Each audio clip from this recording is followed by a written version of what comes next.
A year ago, when I started this journey reviewing games, I wasn't sure if I wanted to strictly review new games, old ones, give first impressions, or whatever else you can think of. But after about 5 months in, and I was starting to get a sense of what I really wanted to do, I came across this demo for a game inspired by classic survival horror games like Resident Evil in the Steam store, Echoes of the Living by Moonglint, which I made a first impression video on. I'll link down below.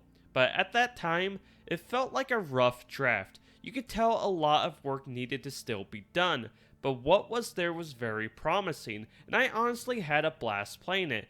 It really brought me back to my childhood days of playing Resident Evil for the first time. Not to mention the two devs working on the game happened to be a couple who literally left everything to go all in on making this game a reality. And let me make this clear, since I first played Echoes of the Living and started watching out for updates from the devs, the amount of hours they are pouring into the game to accomplish this is truly insane. If this game at all interests you, I highly recommend following them over on Twitter and wishlisting the game on Steam to show support. Because compared to the last demo, which despite its flaws, I still very much enjoyed, this demo is leaps and bounds ahead of that one in so many areas. One of my biggest complaints of the last demo was how often I felt the need to return to the item boxes, because just like RE games, you have save rooms with item boxes that are connected, but you had such a limited inventory space at 6 total slots that really turned the game into a backtracking simulator, where in the new demo, the 2 additional slots giving you 8 really felt just right for the amount of items in the world you would come across.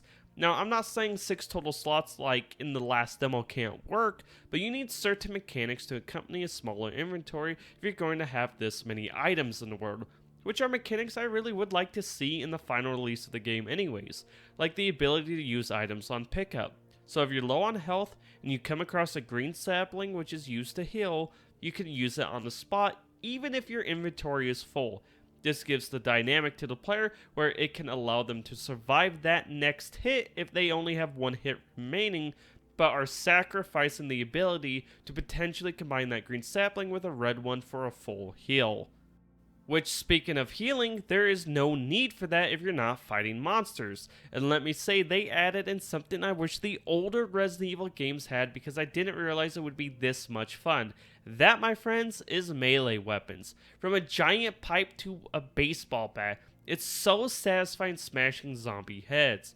But don't get too carried away with these melee weapons, because outside the knife, these bigger melee weapons will break if used too much, so they're going to be very useful in tight spots where your ammo might be a little scarce. So I applaud them for the addition of them. They really are a blast to use, and I'm excited to see what the full variety of melee weapons might be. As for the normal guns that you use, they felt amazing in the last demo and feel just as good in this one.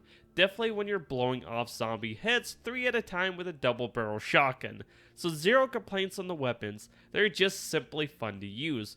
Though the knife animation is still just a little bit stiff to me. Maybe if the legs could just like move a little bit more, it would be a little bit better. But on the bright side, the character's animations when in a red health bar is way better now compared to the last demo, where they looked almost like they were skipping aggressively while almost dying. But anyways, one of the biggest things that stood out to me in this demo was not only how incredible the environments obviously looked thanks to the insane detail shoved into them that stands out with the stellar camera angles and lighting, but how well everything flowed and connected together. The areas you explore and how zombies are placed within those areas, complemented by the camera angles, really made for some high tension moments and fun combat, especially those areas where the camera moves with you. These angles are just so cool and added variety to the encounters, not to mention the sound design of the game that helps amplify all of this together, from the zombies walking to the top tier music and environmental sounds like the rain crashing against the windows. It really does suck you into the moment. Not to mention, the puzzle designs are absolutely incredible. They don't feel lazy at all, and what I mean by that is nothing feels copy and pasted. Each puzzle has its own unique quirk about it, and honestly, some of them made me have to think for a second. It's crazy how well they nailed what is honestly probably the hardest part of making a game like this in terms of gameplay.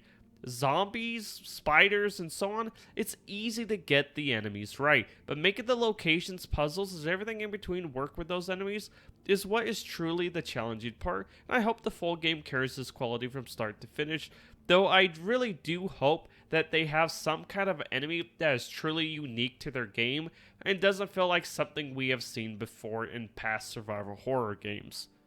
With that said, I should probably mention performance. The game ran flawlessly last time, and it runs flawlessly here as well with 0 crashes. The only 2 things I ran into that stood out to me was 2 doors had longer loading screens compared to all other doors, and the other issue, if you want to really call it that, is every time I left a certain area, all the items would respawn, so I had infinite handgun bullets and green saplings if I wanted them, which some would probably not consider that an issue. According to Marcus, this is the fastest way to the hospital. I need to hurry before things deteriorate further. Please, Dad, be safe. I won't let you down.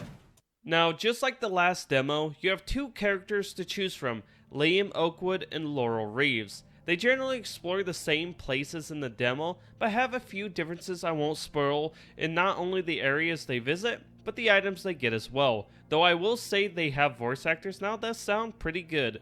Though we don't get much dialogue from them during the demo, but I'm excited to see what these characters have to say throughout the game, and what the story of the game is really going to evolve into, since we still don't know much at this point outside of the main premise of the game, which is a fog infecting people and so on. Overall though, Echoes of the Living really is shaping up to be an impressive experience that is so much more than a game inspired by the classics. This really is feeling like a game that can rival the old Resident Evil games. The devs really do understand what made those games so damn good. And honestly, my only concern at this point is the story. Will it have those moments that made the old RE games so memorable? We'll have to wait and see, but I would be lying if I didn't say I'm beyond excited to see what the full game experience is like. Safe to say, I can't wait for the release in 2024 and dive into what might have the potential to be one of the best horror games of the last 20 years.